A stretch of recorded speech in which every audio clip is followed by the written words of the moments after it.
कुणी नाही केलं भलं व माय दिल्लीचं दालन फुलं व माय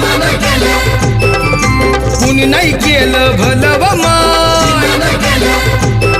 मग दिल्लीचं दालन फुलं व माय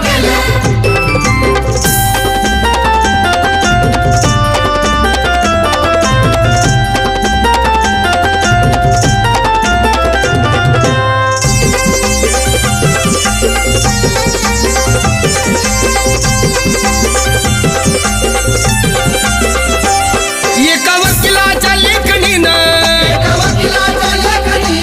त्याच्या कायद्याच्या आखणीनं आमच्या हक्काचं लेखन